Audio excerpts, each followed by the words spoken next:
What happens when the greatest martial artist of the East meets the most dominant striking art of the West? The answer lies in one name: Bruce Lee. While the world saw boxing as a powerful, refined sport, Bruce Lee saw untapped potential. He didn't just study it.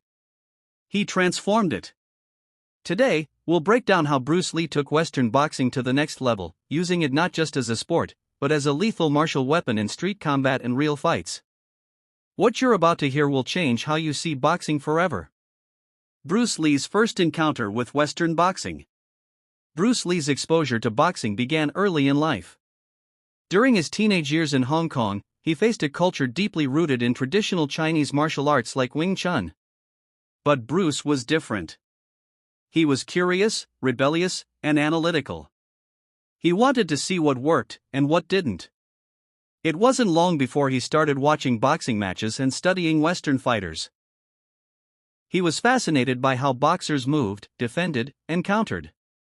The efficiency, footwork, head movement, and economy of motion in boxing aligned perfectly with his philosophy: absorb what is useful, reject what is useless. At just 17, Bruce entered a boxing tournament in Hong Kong and defeated Gary Elms, the reigning champion of that time. Bruce used a mix of Wing Chun and boxing, showing early signs of fusion between the two worlds.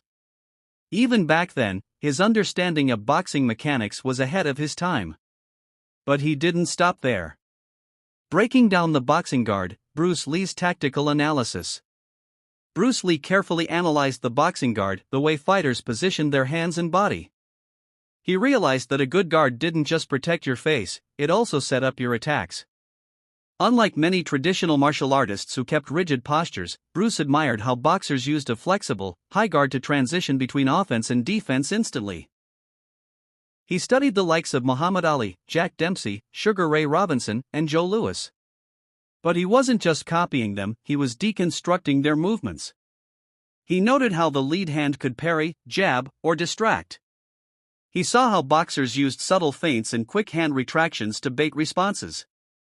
He combined this with his Wing Chun roots and modified the guard into something even more adaptive, allowing quick punches, parries, and explosive counters. This became part of what he later called the intercepting fist, Jeet Kune Do. Bruce Lee and the jab, a weapon, not just a setup. To most boxers, the jab is a setup punch. It tests distance, creates angles, and controls the rhythm. But to Bruce Lee, the jab was a weapon in itself. He turned the jab into an explosive, bone-snapping strike. He believed that the lead hand should be as dangerous as the rear hand.